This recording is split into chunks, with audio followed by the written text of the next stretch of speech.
পৃথিবীতে আছে এমন কিছু রেস্টুরেন্ট যেখানে যাওয়ার স্বপ্ন মানুষে জেগে জেগেই দেখে। হ্যাঁ, সেই সমস্ত রেস্টুরেন্টে খাওয়া সহ আরও অনেক কিছু দেখতে পাওয়া যায়। যেমন প্রথমেই আমরা দেখে নেব ফিশ ক্যাফে।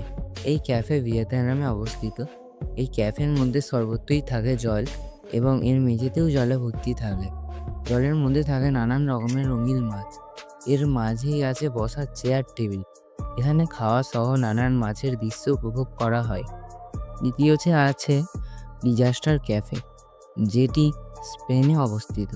এই ক্যাফের বিশেষত্ব, এই ক্যাফেতে আসা মানুষদের 7.8 মাত্রায় ভূমিকম্প অনুভব করানো হয়।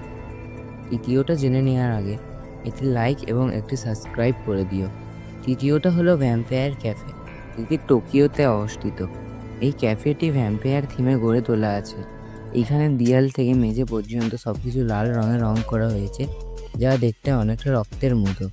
এখানে রাত্রিবেলায় ক্যান্ডেল লাইট ডিনার করা হয় ও এখানকার ওয়েটাররা ভ্যাম্পায়ার পোশাক পরে থাকে।